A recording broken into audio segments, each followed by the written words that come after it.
ఓం స్థాపకాయ చ ధర్మస్య సర్వధర్మస్వరూపిణే అవతారవరిష్ఠాయ రామకృష్ణాయ తే నమః.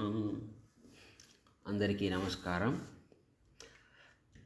స్వామి వివేకానందుడు పరివ్రాజక రోజుల్లో ఆయన ఉత్తరాఖండ్లో ఉన్నటువంటి హరిద్వార్, రిషికేశ్ ఆ ప్రాంతాలకు వెళ్ళడం జరిగింది.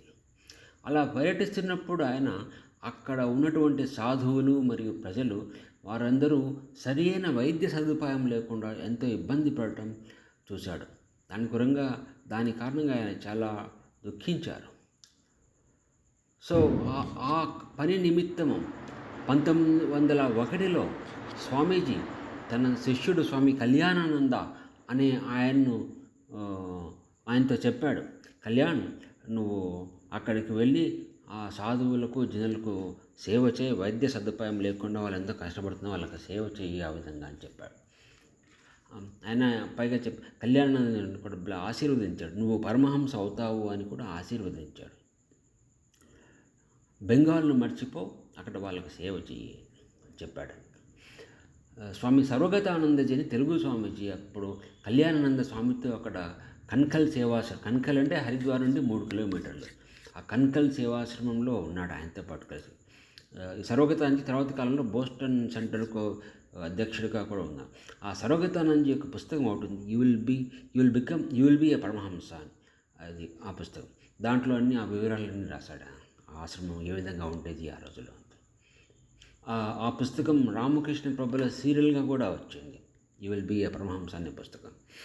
సో కళ్యాణానంద హరిద్వార్, రిషికేశ్కి వెళ్ళాడు 1901 జూన్లో. మొదట్లో వాళ్ళు ఒక 2 రూముల బిల్డింగ్ను అద్దెకు తీసుకొని దానిలోనే అంతా డిస్పెన్సరీ, హాస్పిటల్, బెడ్రూము, ఆఫీస్ అంతా దానిలోనే ఉండేది. అలా చేసేవాళ్ళు.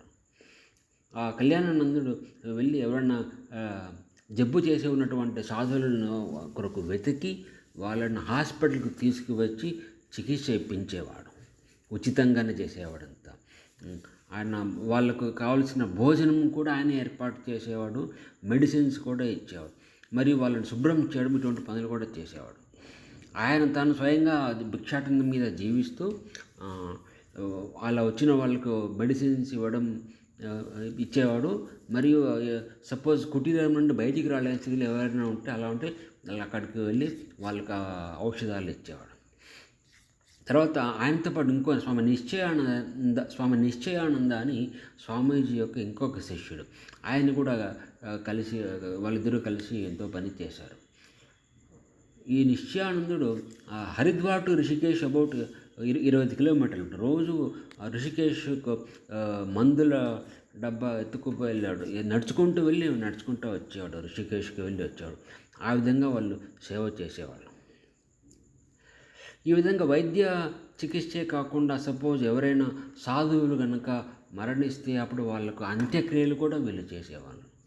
సాధువులే కాకుండా ఈ అస్పృశ్య జాతికి చెందిన వాళ్ళకు కూడా వాళ్ళు అంత్యక్రియలు చేసేవాళ్ళు.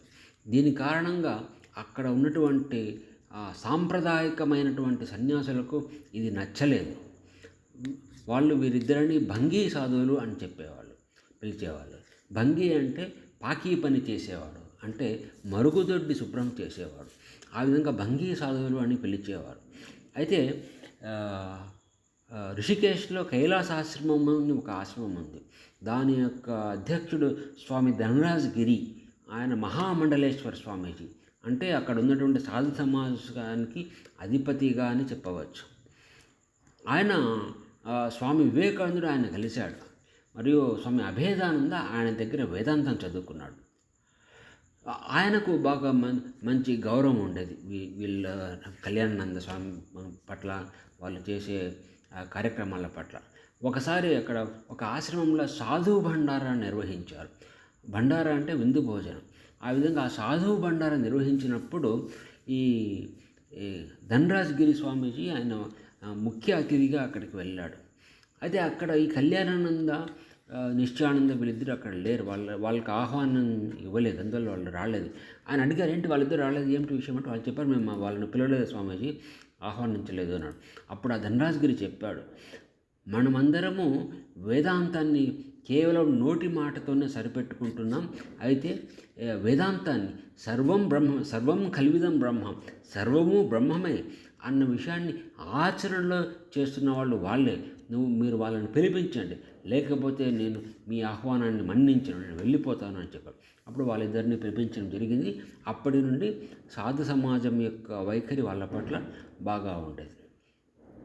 తర్వాత ధనరాజగిరి స్వామీజీ కూడా తన యొక్క శిష్యులు ఇద్దరు ధనవంతులైన వాళ్ళని వీళ్ళకి ఏమైనా విరాళాలు ఇవ్వమని పంపించాడు ఈ కనకల్ సేవాశ్రమం. వాళ్ళు వచ్చి చూసి వీళ్ళు చేస్తున్న పని చూసి వాళ్ళు ఇంప్రెస్ అయ్యారు. వాళ్ళు డబ్బులు ఇచ్చారు. దాని ద్వారా ఆసుపత్రికి బిల్డింగ్లు కట్టడం జరిగింది. అలాగే ఇంకా కాశీ సేవాశ్రమంలో కూడా ఒక ఆయన స్వామి ముక్తానంద అని వనబిహారీ మహారాజ్ అని పిలిచేవాళ్ళు. ఆ స్వామి ముక్తానంద అని ఉండేవాడు. ఆయన మహాపురుష్ స్వామి శివానందజీ యొక్క శిష్యుడు. శివానందజీ చెప్పాడు ఆయనకు, నువ్వు ఇక్కడే కాశీలో ఉంటూ రోగి నారాయణులకు సేవ చెయ్యి, దీని ద్వారానే నీకు భక్తి ముక్తి సర్వము సిద్ధిస్తుంది అని చెప్పాడు.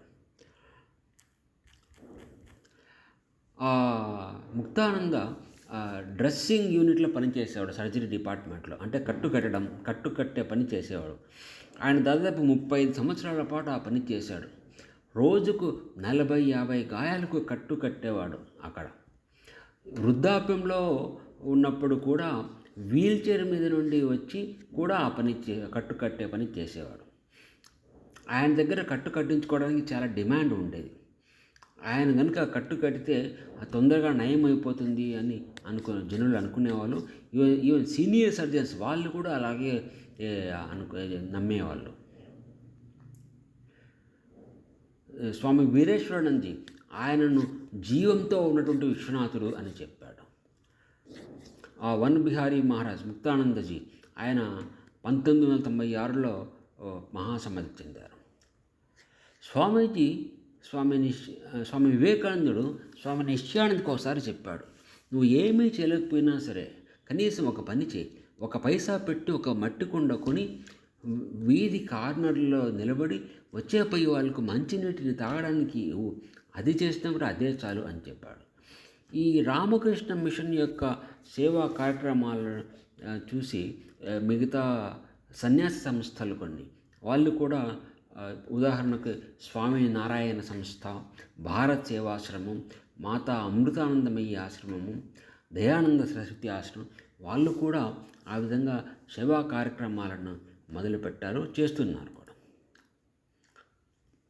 ఓం జననీం శారదాం దేవీం రామకృష్ణం జగద్గురుం పాదపద్మే తయో శ్రిత్వా ప్రణమామి ముహుర్ముహు.